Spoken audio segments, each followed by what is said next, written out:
Hi PSA members, last week, the current PSA board and the incoming board met face-to-face in Canberra.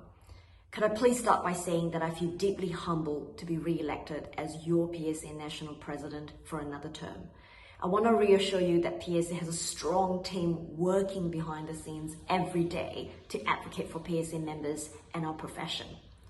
Can I please take this opportunity also to thank and acknowledge our retiring board members, Michelle Lynch, Warwick Plunkett, Andrew Sluggett, and our ECP Board Director, Deanna Mill.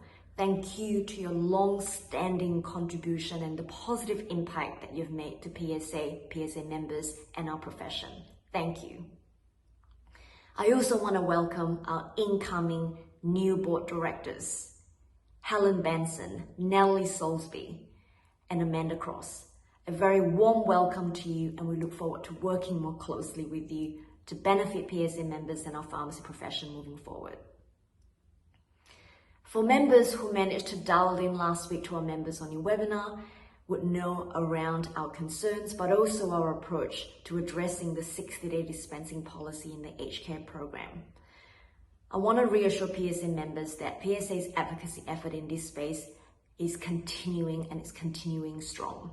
We're continuing our engagement and conversation with all sides of the parties to not just raise our concerns, but also what we would like to see in terms of finding a meaningful solution and a pathway forward.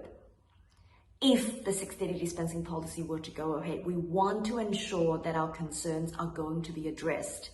Medicine availability due to shortages, medicine wastage, medicine safety, but also the policy needs to be implemented to ensure that the viability of the community pharmacy sector can remain, and that all members of the community can continue to benefit on the great work of community pharmacists, regardless of where they're located, whether it's in metro area or rural and remote and regional areas.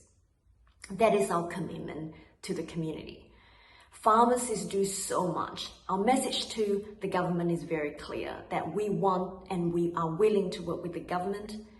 Pharmacists can do more. The primary healthcare system and our patients need pharmacists to do more, but pharmacists can't do more for less. We need to be supported to continue to deliver high quality and the very essential pharmacy services to the people, to the patients that we service. Today and tomorrow, the Senate estimates are happening, and we will be watching that very, very closely. And I know, as I mentioned in my many updates previously, I know this is a challenging and emotional time for many of our members. So please continue to look after each other and support each other, and know that your professional organizations are working for you.